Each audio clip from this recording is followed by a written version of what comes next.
And that is something that shocks people quite a lot, because most of people are used to the idea that the kingdom of God is a place where there is no suffering. And according to the insight of interbeing, if there is no suffering, there is no happiness either. Because both are. So interbeing is the ground of ethics or meta-ethics. And then they use a easy example to show that when you look at one person, if you have the time to look, and if you have some mindfulness and concentration, you can see the suffering in him or in her. And if you continue to look, you see that person continues to suffer because he is not capable, he does not know how to handle the suffering. He does not know how to suffer and to handle the suffering in him. That is why he continues to be the victim of his own suffering. So far, no one has helped him to handle the suffering in him and transform it. That is why he continues to suffer. And as he suffers, he makes the people around him suffer, including you. Maybe he does not want to make you suffer, but because he does not know how to handle the suffering in him, that is why his suffering is spilling all over, and you become the second victim of his suffering. And when you see that and you understand that, suddenly you are no longer angry at him.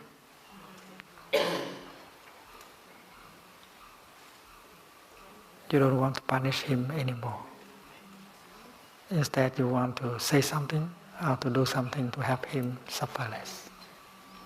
It means that you have compassion in your heart, born from understanding suffering.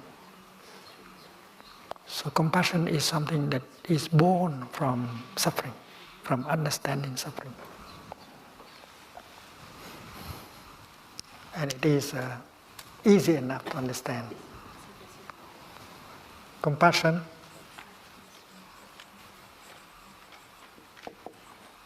is born from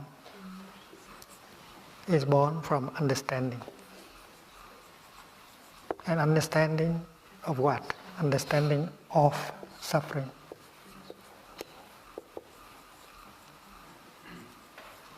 When you know how to look into suffering, when you have the time, if you are so busy, you cannot do that. Especially when you are so busy making money, you do not have the time in order to look at the suffering and listen to the suffering and embrace the suffering. And the energy that can help you to look at the suffering, listen to suffering, and embrace suffering is called mindfulness. Mindfulness of suffering, mindfulness of listening to suffering, mindfulness of embracing suffering. So, listening to suffering, embracing suffering, bring about understanding of suffering. And when understanding of suffering is there, compassion is born. That is the mechanism of compassion. And the whole audience understood, because it's easy enough.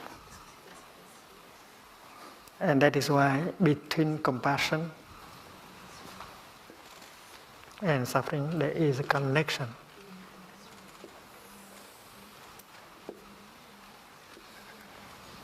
And that is why in a place where there is no suffering, there is no compassion either. And as we know that the kingdom of God has love and compassion, we know also that suffering is there. Like in a place where there are lotus flowers, you know that the mud is there also. Because it's so clear that without the mud, no lotus is possible. That is the key point. So I spent a few minutes talking about the interbeing between suffering and love and compassion. And they said that if you know how to suffer, you suffer much less. And you know how to make good use of suffering in order to create understanding and compassion. And these are two elements are the foundation of true happiness. Because a person who does not have understanding and compassion, that person cannot be happy at all. So happiness is born from suffering. But you don't have to go and look for suffering because there is enough of suffering here and now. So you can make good use of suffering. And that is why you have to learn the Dharma. The Dharma tells us how to suffer, how to understand suffering, and how to generate compassion in order to be a happy person. Because a person without compassion cannot be a happy person. A person without understanding and compassion is utterly alone, and she cannot relate to any other human being.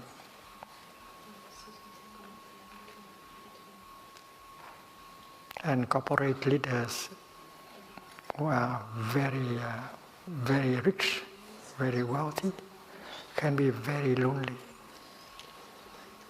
Even if they have a lot of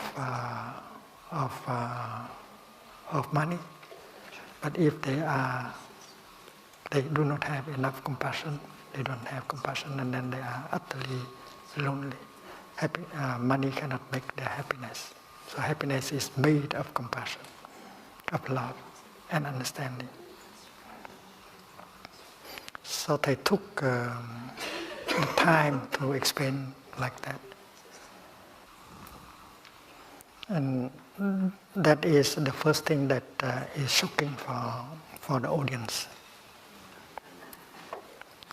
The second thing that is shocking is that they said that compassion should be directed to yourself first. But if you don't know how to be compassionate to yourself, it's very difficult to be compassionate to another person. And that is why you have to listen to your own suffering first. Your suffering carries within itself the suffering of your father, of your mother, of your ancestors. And if you understand your own suffering, you understand the suffering of your father. And you are not angry at your father anymore. So understanding the suffering of oneself is very important. To have the time to be with your suffering. To have the time to listen to your own suffering. To have the time to embrace your suffering tenderly is what we should do in the beginning. But people in our society, they don't like to do that. They don't think that it is a pleasant thing to do.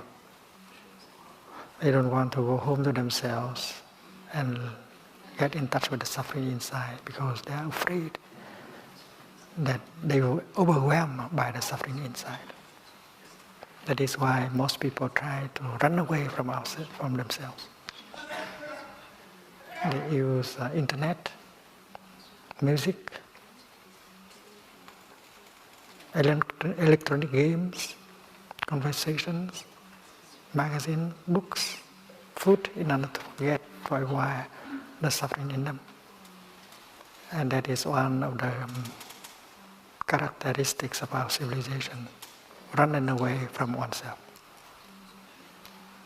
But according to the teaching of the Buddha, if you know how to practice mindfulness of breathing, mindfulness of sitting, mindfulness of walking, mindfulness of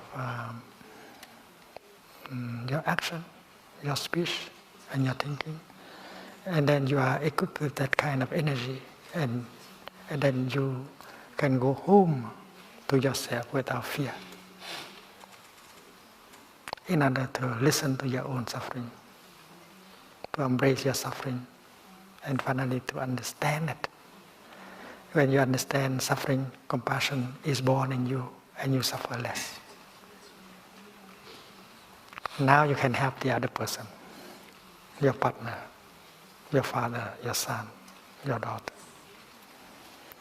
If you have understood your own suffering, it's much easier to understand the suffering of the other person.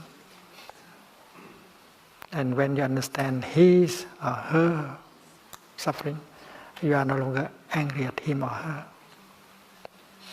Compassion is born in you. And you want to do something to help the other person suffer less. That is compassion in action. And you can do that for other people also, after you have been able to do it for him, for her, the nearest person to you. And that is the second thing that shocked the audience. Compassion has to be directed to yourself. Because most of people in the audience think that compassion is for another person. And the third thing I told the audience that as a community, you can generate a collective energy of compassion that can be very healing. As one individual, of course, you can generate compassion. But if you are 300 people, 700 people, 1,000 people sitting together, breathing together, generating the energy of understanding of suffering and compassion, understanding and compassion, and then the collective energy of compassion can be very healing for everyone who happen to be there in that zone of energy. So Thầy show them that compassion is not an individual kind of energy, but it can be collective. And when the energy of compassion is collective, it is much more powerful, and it can help people to heal. So I propose very concrete things like in a hospital. If all the doctors and nurses and employees know how to practice mindful breathing and getting in touch with the suffering inside of them and around them, that will create a very powerful energy of compassion that can help patients who come to the hospital to heal much more quickly. This seems to be something very new for them. And Thầy also propose that the people in that organization, teachers, students, and researchers, employees, all practice mindful breathing, mindfulness of compassion, of suffering, in order to generate compassion together. And you should teach by yourself, by your way of life, and not just by giving a talk in a classroom. Doing research and talking about suffering to the students, you have to embody compassion, and that people will believe believe in the power of compassion.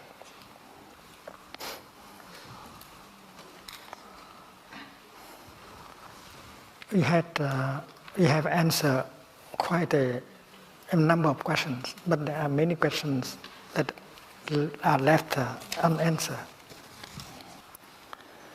This is one of the question that is written. Research has also shown that compassion has extraordinary health benefits. Not only does it reduce inflammation at the cellular level, but it also appears to be associated with a longer, healthier and happier life. That is what the researchers found out. If you have compassion, you live a longer life. And compassion can heal you, can heal things like inflammation in your cells. From your perspective as a teacher, have you noticed this impact on compassion, on health and biology? And why do you think that happened? And we can say like this: when compassion is there in your heart, you are no longer angry. Because compassion is an antidote for anger. And without anger, you are more relaxed. You are more pleasant. You are more peaceful. And that will facilitate the healing.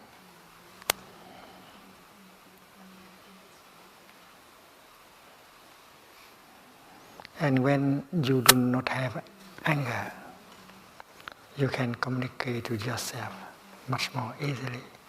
You can understand yourself much more easily. And you can communicate with the other person more easily. And you can restore communication. And you can reconcile with him or her.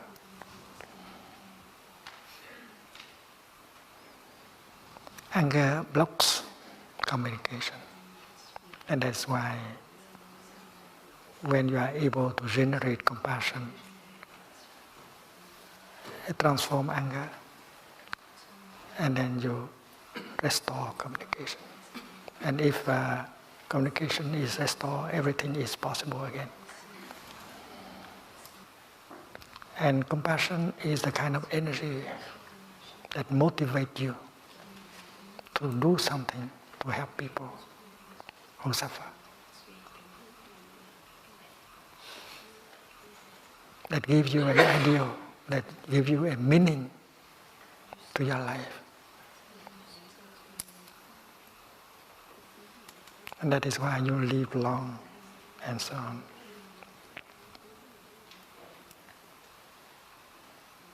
And compassion not only helps heal you, but that is a kind of energy that can protect you better than guns, bombs, and so on.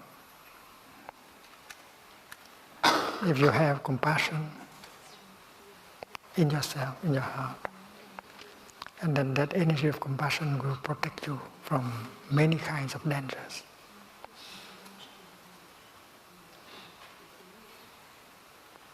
Even violent people, terrorists and so on. When you are compassionate and you don't react in fear, in anger, and that is why you draw much less danger to yourself. If you are angry, you make the people fearful of you.